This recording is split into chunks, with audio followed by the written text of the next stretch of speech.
कालबैशाखी क्षतिग्रस्त भेटिले पीसीसी सभापति। कालबैशाखी और कुआपथर माड़े प्रभावित बांगिरीपोषी अंचल बुली क्षतिग्रस्त भेटी पीसीसी सभापति भक्त चरण दास। कालबैशाखी और कुआपथर माड़े अनेक लोकों घर छपर भांगी जाइछि।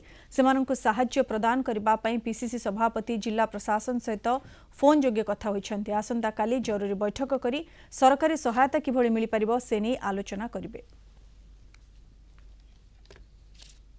हमर असेसमेंट करी जाइथिले एवं गवर्नमेंट को लेखाई थिले रिपोर्ट हेतिले मु निजे मध्य उच्च कर्तृपक्ष मान संगे कथा हेतिली एवं मु सुनुछि रेवेन्यू मिनिस्टर आसीथिले एबे सब कलेक्टर कहले ए गां रे 200 लोकंकर पैसा मंजूर हेछि एवं किछि लोकंकर से भीतर आईएफसी कोड रे भूल अछि सेथि पई पैसा जाई पारि नाही।